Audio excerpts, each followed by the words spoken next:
Alhamdulillah,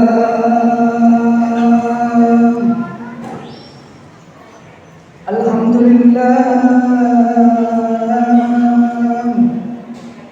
Alhamdulillahil qawi sultanu, al-wadi burhanu, al-mabsuti fil wujudi karamu wa ihsanu. Asyhadu an la ilaha illallah wahdahu la syarika lah, syahadatan yuridu biha lisan, amma tadammanahu al-jalal min at-tasdiqi biha wal izan. Wa asyhadu anna sayyidana Muhammadan abdas-sadiqa fi qawlihi wa fi'lihi, wal muballigha lillahi ma amara bi tablighihi li khalqihi min fardihi wa nafsihi.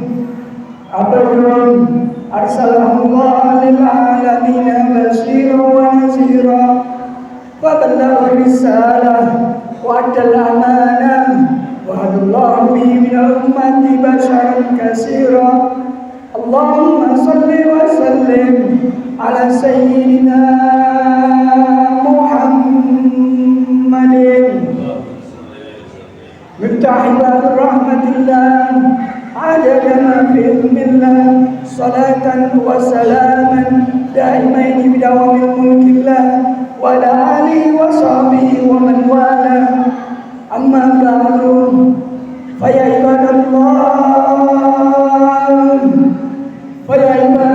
fa inni usikum wa iyaya bitaqwallah, faqad fazal muttaqun.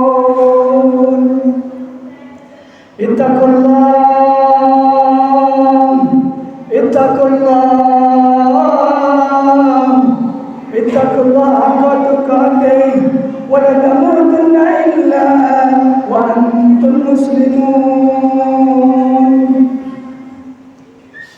Ma'asyiral muslimin, jamaah Jumat rahimakumullah. Setiap kita adalah orang tua. Setiap kita adalah anak. Dan setiap anak insya Allah akan menjadi orang tua. Dalam satu hadis an Abi Hurairah radhiyallahu anhu, anna Rasulullah sallallahu alaihi wasallam Idza mata ibnu Adam anqata'a anhu 'amaluhu illa min salasin: shadaqatin jariyah, al-ilmin yuttaba'u bihi, aw waladin salihin yad'u lahu. Setiap anak Adam yang meninggal, setiap manusia yang meninggal, maka putus pahala amalnya.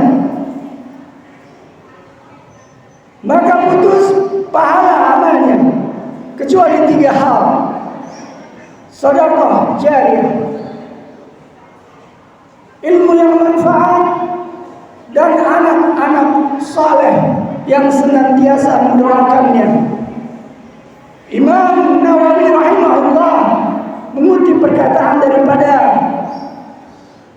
Imam Al-Manawi yang menyebutkan bahwa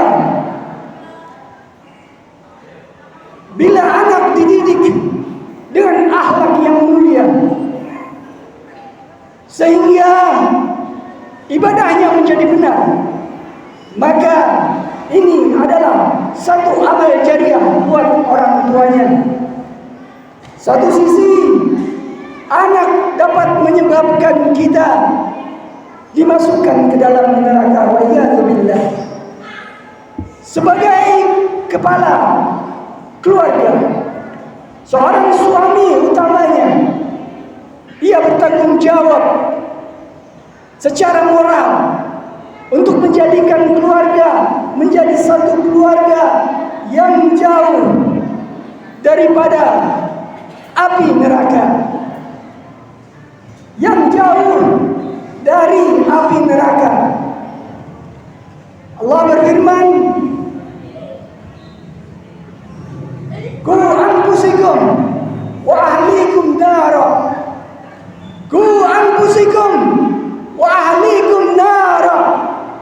jagalah dirimu beserta keluargamu dari siksa api neraka. Dengan apa kita menjaga keluarga kita? Tentunya dengan membimbing, mengarahkan pada apa-apa yang diperintahkan oleh Allah Subhanahu wa taala.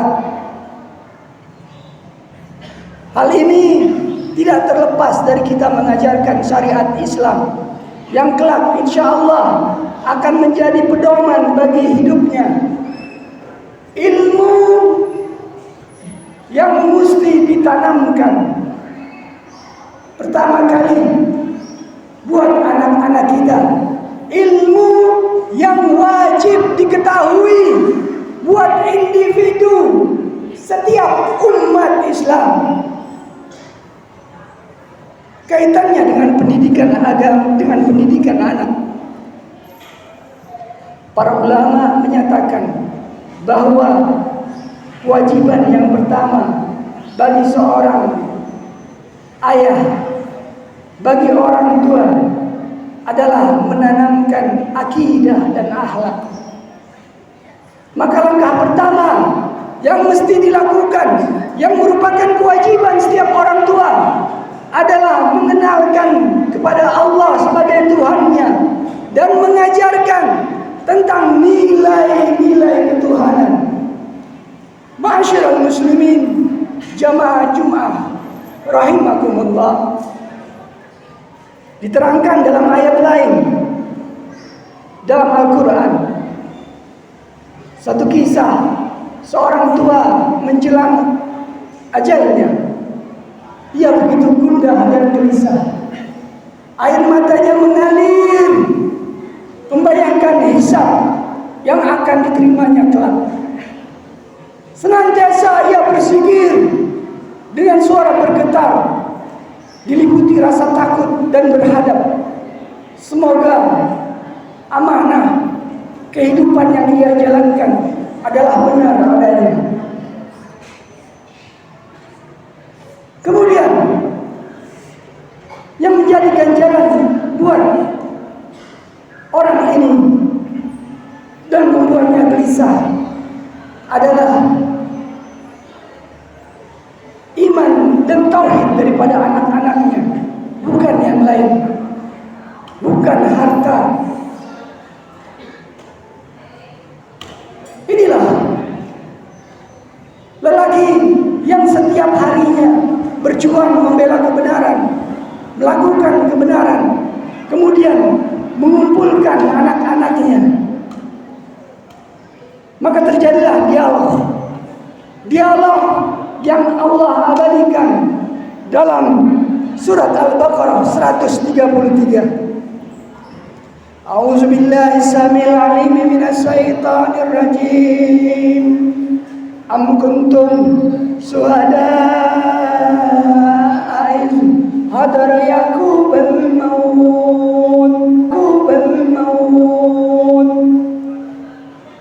idza qala li bani ma ta'buduna min ba'di qalu na'budu ilahaka wa ilaha abaika Ibrahim wa Ismail wa Ishaq ilahan wahidan wa nahnu lahu muslimun. Adakah kalian hadir ketika Yakub kedatangan tanda-tanda maut? Ketika ia bertanya kepada anak-anaknya, apa yang kamu sembah sepeninggalanku?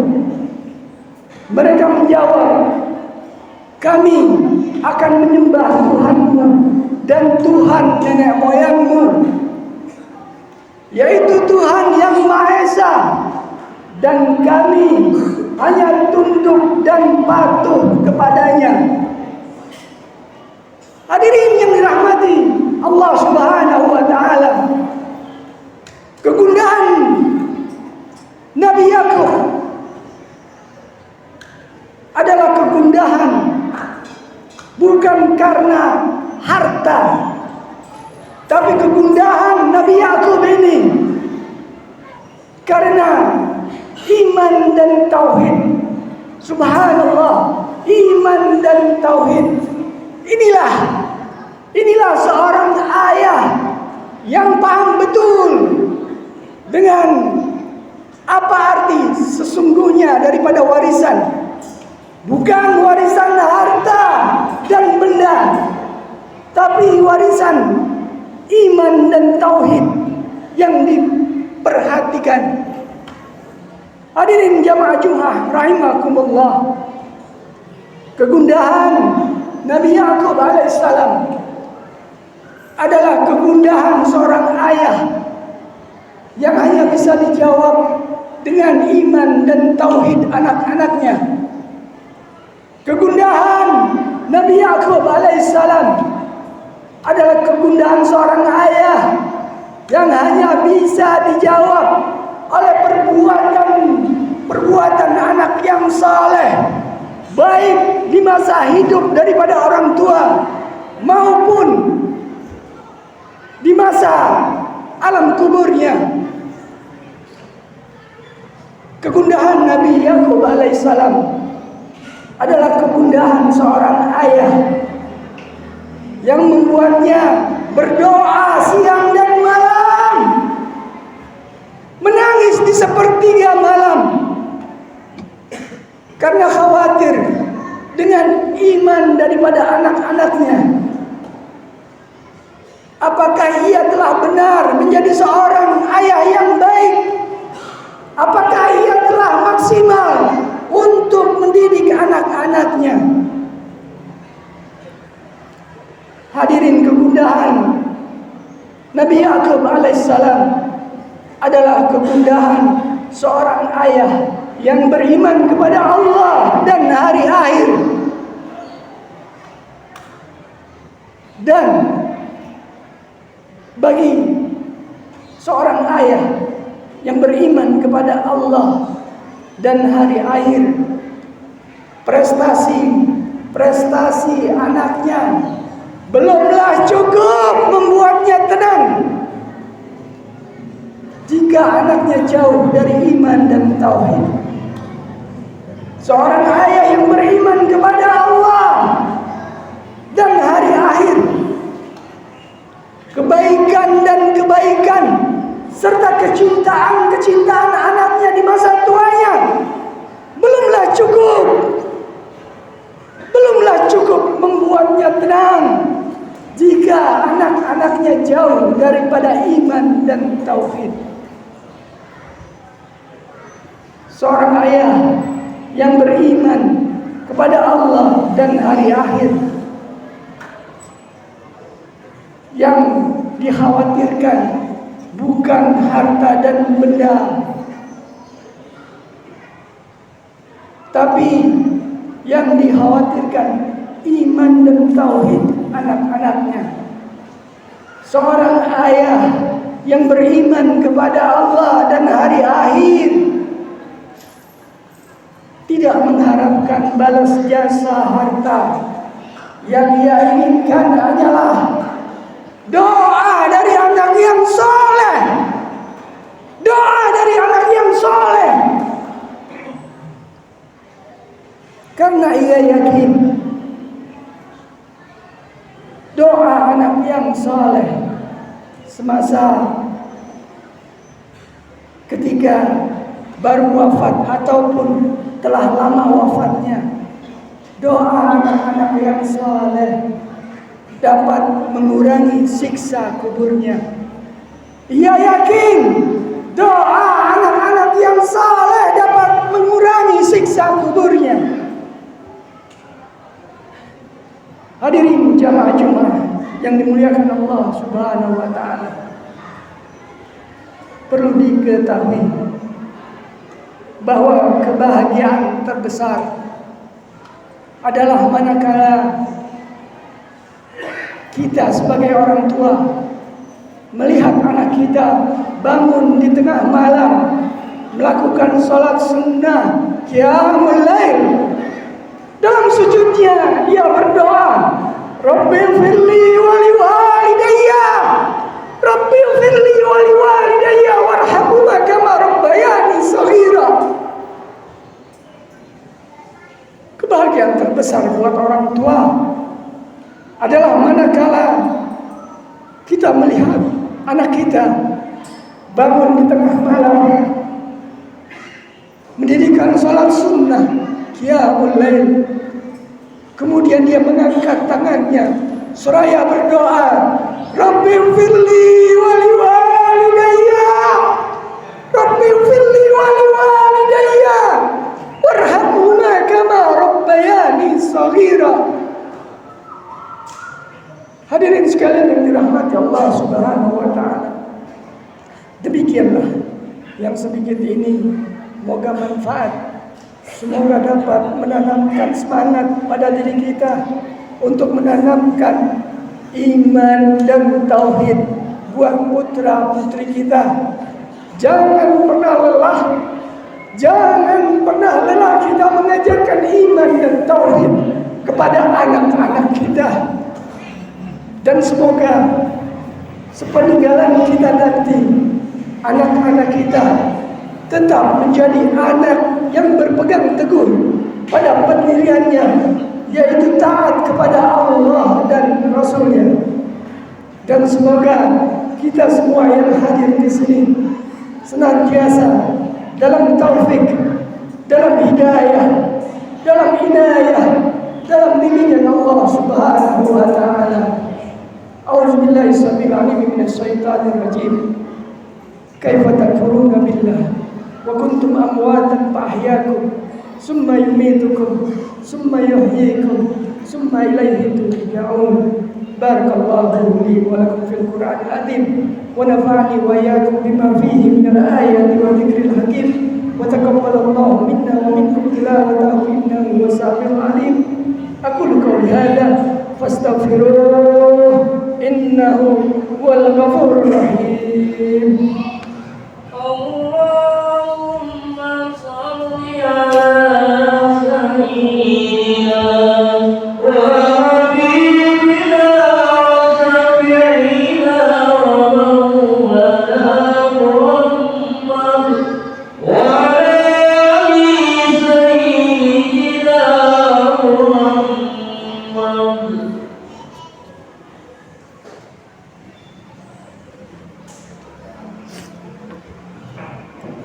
Alhamdulillah, alhamdulillah.